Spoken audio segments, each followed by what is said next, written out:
ఇబ్బంది పెట్టి వాళ్ళు వీళ్ళు పోయి వాళ్ళు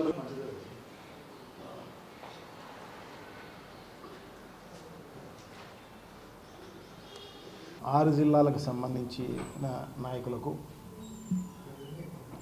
కొత్తగా జిల్లాలైన 11 జిల్లాల నాయకులకు అందరికీ కూడా పాల్గొన్న అందరికీ కూడా పేరు పేరున వాళ్ళకు కృతజ్ఞతలు, అభినందనలు, నమస్కారాలు తెలియజేసుకుంటున్నాం. ఇంత బాగా సక్సెస్ చేసిన దానికి, ఈ కార్యక్రమాన్ని విజయవంతం చేసినందుకు వాళ్ళందరినీ కూడా అభినందిస్తూ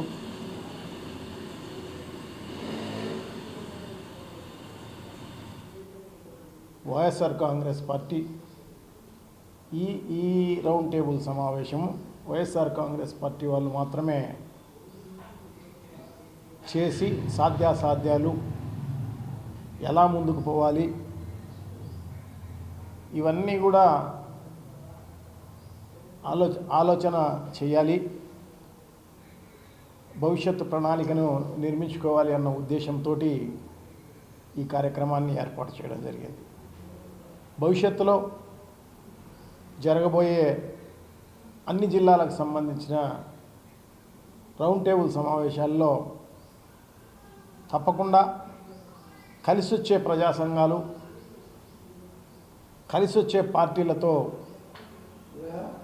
కలిపి ఈ ఉద్యమాన్ని పెద్ద ఎత్తున చేయాలనేదే ఉద్దేశం.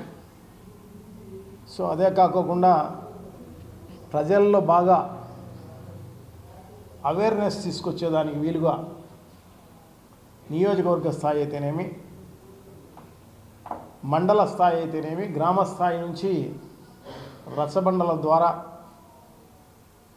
ప్రజల్లోకి మనకు జరుగుతున్న అన్యాయాన్ని, మరి ముఖ్యంగా గ్రేటర్ రాయలసీమకు సంబంధించి జరుగుతున్న అన్యాయాన్ని, రాబోయే కాలంలో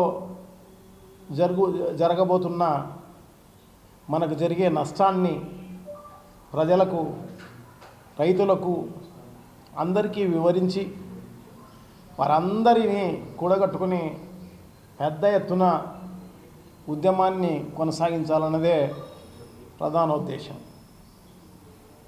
సో అదే తీర్మానం చేయడం జరిగింది.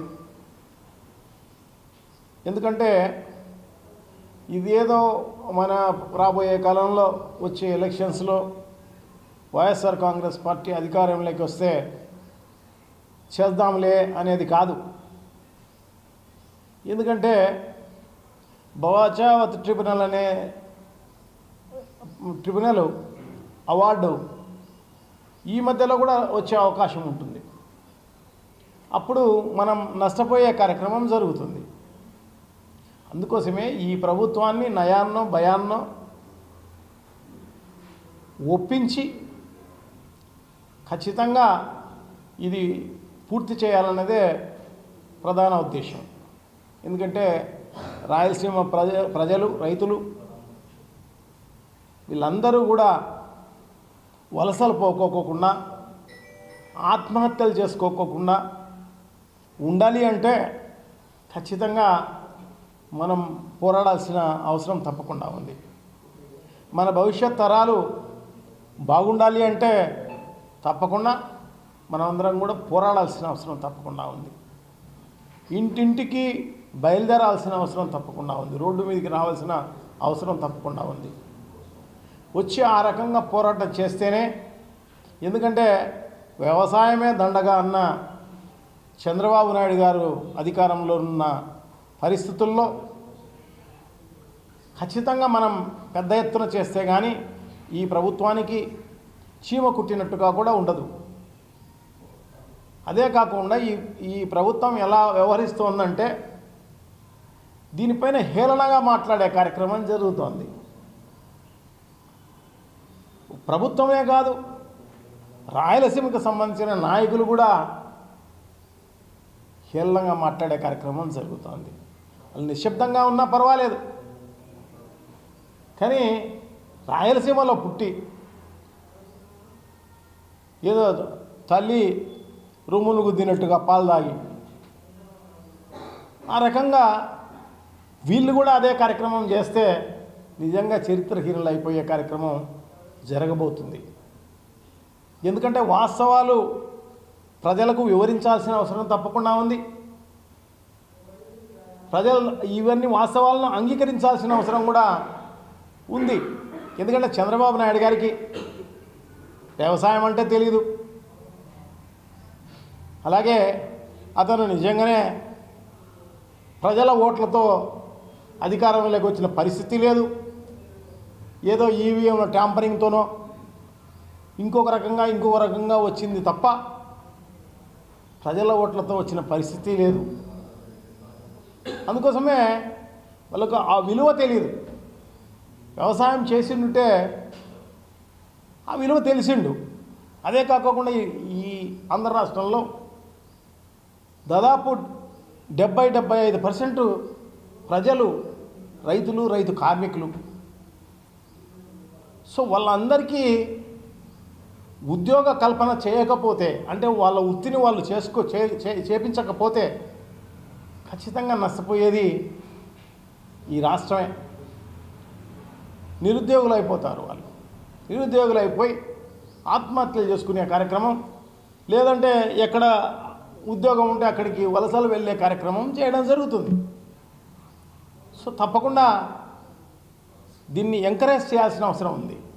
ఎందుకంటే చంద్రబాబు నాయుడు గారు ఇప్పటికే 3,25,000 కోట్ల రూపాయలు అప్పు చేసి చెప్పిన సంక్షేమ కార్యక్రమాలు అమలు చేయకపోగా, అభివృద్ధి కార్యక్రమాలు చేయకపోగా, ఒట్టి లంచాలు కమిషన్ల కోసమే దాన్ని అంతా ఉపయోగించిన పరిస్థితి. అట్లా ఉపయోగించకుండా కనీసం రాయలసీమ ప్రాజెక్టులపైన అప్పు చేసినా కూడా ప్రజలు అంగీకరించే కార్యక్రమం జరుగుతుంది. ఒక రాయలసీమ ప్రాజెక్టులే కాదు, పోలవరంకి సంబంధించి అక్కడ ఎత్తు తగ్గిస్తూ ఉంటే కేంద్ర ప్రభుత్వం మనం చూసి చూడనట్టు వదిలేసేస్తే నిజంగా నష్టపోయే వాళ్ళు ఎవరు? ఎందుకంటే పోలవరం నిర్మించేది ఈస్ట్ వెస్ట్, తర్వాత ఉత్తరాంధ్రకు సంబంధించిన జిల్లాలు వాళ్ళు బాగుపడాలన్న ఉద్దేశంతో చేయడం జరుగుతోంది. సో దాని నుంచి కథలు చెప్పే కార్యక్రమం జరుగుతోంది తప్ప పోలవరం వెనకచర్లని, లేకుంటే పోలవరం నల్లమల సాగర్ అనేమో ఈ రకంగా కథలు చెప్పే కార్యక్రమం చేయడం జరుగుతోంది. అక్కడ కెపాసిటీనే తగ్గిపోతూ ఉంటే ఎత్తు తగ్గించి 196 టీఎంసీలు ఉండాల్సిన పోలవరం గోదావరి ట్రిబ్యునల్ అవార్డు ప్రకారం అది దాన్ని 70 టీఎంసీలకు తగ్గిపోతూ ఉంటే మనం కళ్ళప్పగించి చూస్తూ ఉంటే ఇంకా నువ్వు అక్కడి నుంచి ఎప్పుడు నువ్వు గోదావరి నీళ్ళని ఇక్కడికి తీసుకురావాల్సిన అవసరం ఉంది? వాళ్ళ అవసరాలకే సరిపోని పరిస్థితి ఉంటుంది.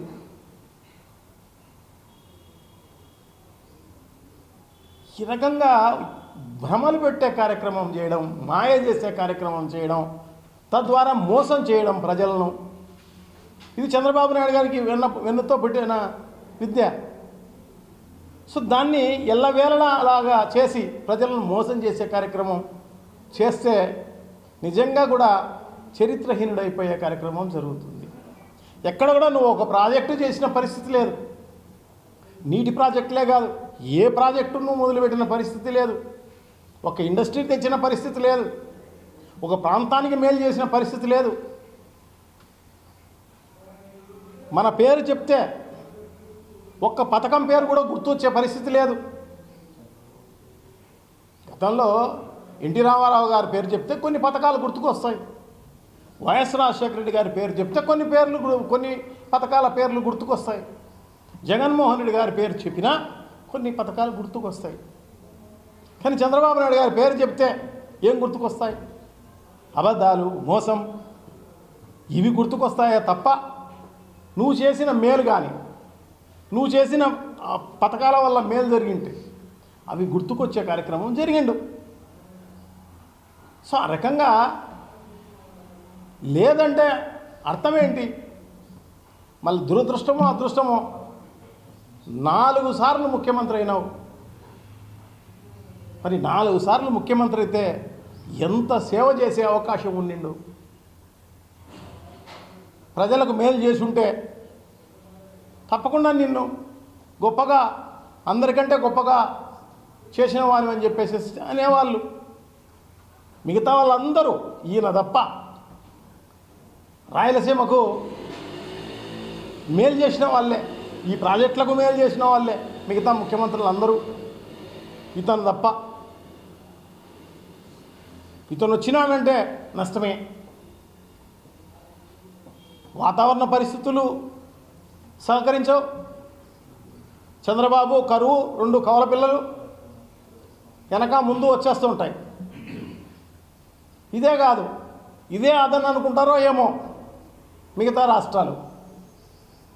ఎందుకంటే కర్ణాటక అప్పర్ భద్ర కడుతూ ఉన్నా, అంటే భద్రా ప్రాజెక్టుకు పైన ఇంకొక ప్రాజెక్టు నిర్మిస్తున్నారు. సో భద్రా నుంచి కిందికి నీళ్ళు వచ్చే పరిస్థితి లేదు. తుంగభద్ర నుంచి ఆల్మట్టి డ్యామ్ ఎత్తును పెంచే కార్యక్రమం చేస్తున్నారు. సో ఎత్తును పెంచి అక్కడే 120 టీఎంసీలు వాళ్ళు వాడుకునే కార్యక్రమం చేస్తారు. నారాయణపూర్ డ్యామ్ ఎత్తును చేసే కార్యక్రమం చేస్తున్నారు. ఇవన్నీ అక్రమంగా చేసేటే ఇవన్నీ కూడా. సో బజావత్ ట్రిబ్యునల్ అవార్డు వచ్చేటప్పటికి ఇవన్నీ కూడా ఆన్గోయింగ్లోనో లేకోకుంటే అవి పూర్తి చేసి ఉంటేనో వాటర్ను అలొకేట్ చేసే అవకాశం ఉంటుంది. సో దాన్ని వాళ్ళు ఉపయోగించుకుంటున్నారు. మన దురదృష్టం, చంద్రబాబు నాయుడు అధికారంలో ఉన్నప్పుడే ఇవన్నీ కూడా మొదలుపెట్టే కార్యక్రమం. ఆల్మట్టి డ్యామ్ అయితే 17 టీఎంసీల కెపాసిటీ కలిగిన ప్రాజెక్ట్ అది. అటువంటిది 96లో చంద్రబాబు నాయుడు గారు అధికారంలో ఉన్నప్పుడు, దేవగౌడ ప్రధానమంత్రిగా ఉన్నప్పుడు నేనే ప్రధానమంత్రిని చేసిన అని చెప్పేసి సంకలు గుద్దుకుంటుంటాడు కదా. మరి ఆయన వరల్డ్ బ్యాంక్ నిధులతోటి దాని కెపాసిటీని పెంచుతూ ఉంటే మరి తప్పకుండా దాన్ని అడ్డుకోవాల్సింది. చేయలేదు కదా. వాళ్ళు ఎత్తు పెంచడం జరిగింది. 519.6 మీటర్లకు ఎత్తు పెంచినందువల్ల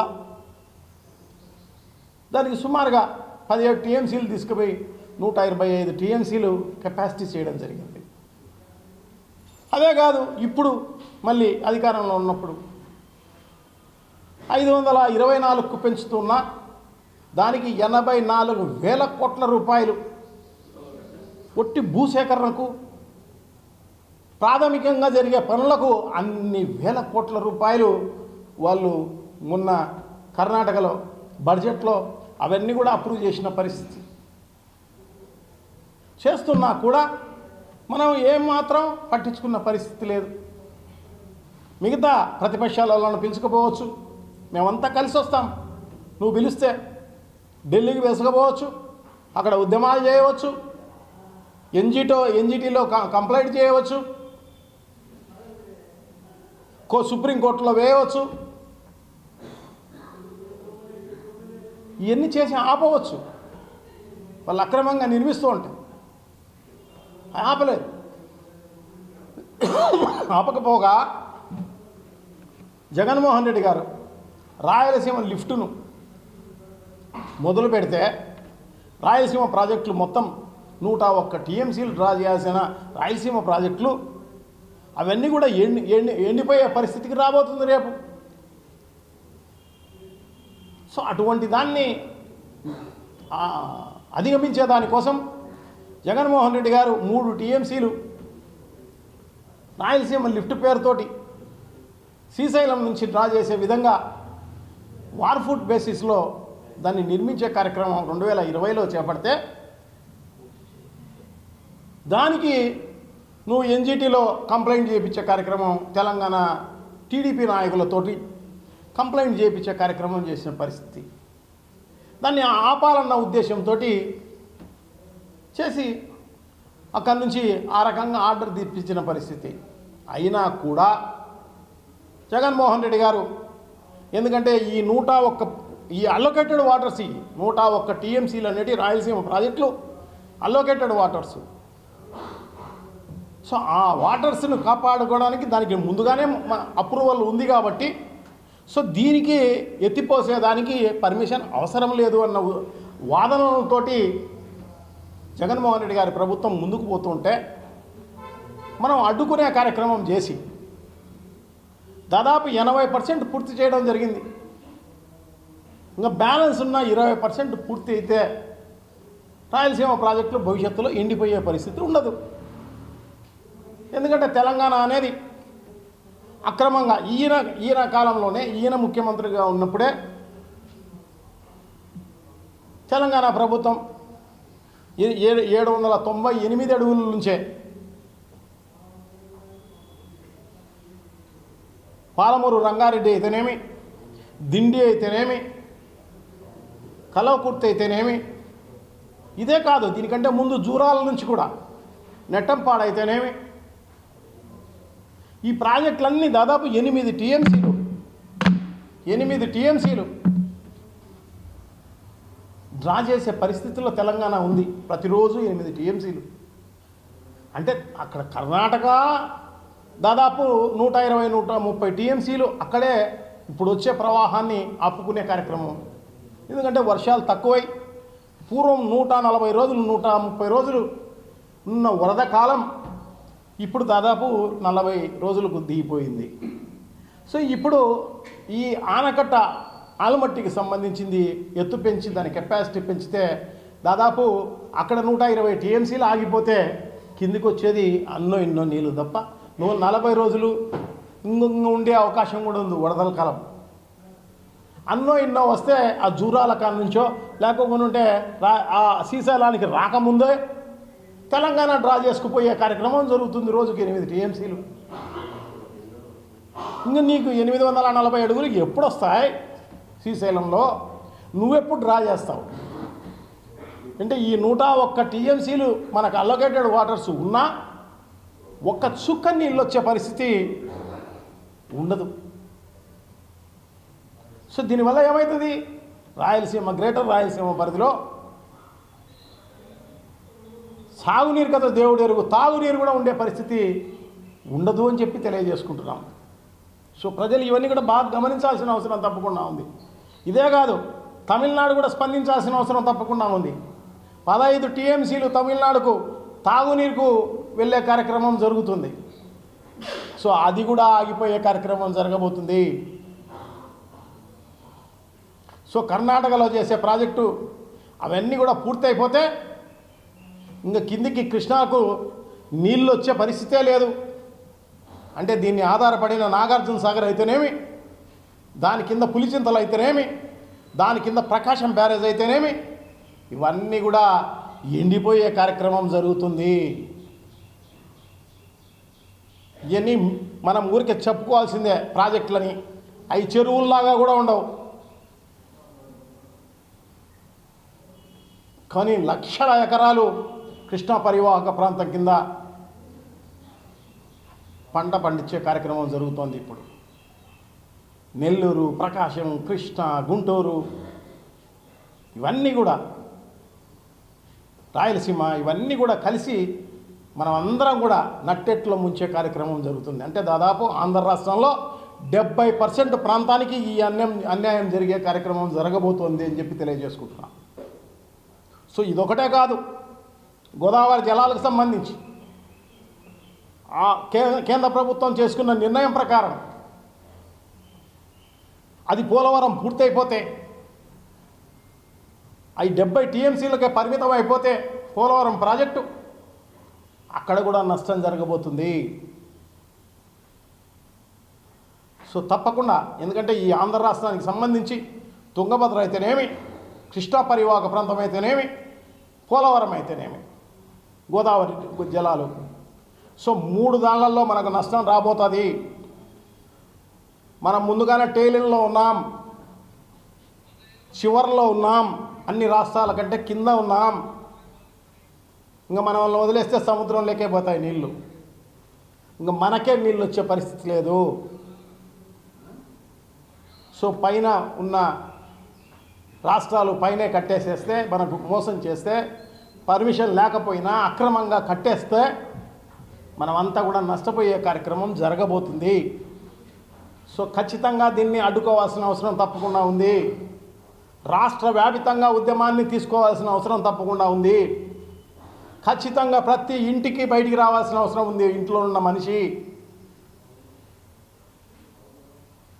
ఎందుకంటే చంద్రబాబు నాయుడు గారు వ్యవసాయం దండగనడమే కాకోకుండా, ఎందుకంటే ఆయన అధికారంలో ఉన్నప్పుడు ఒక రకంగా మాట్లాడతాడు,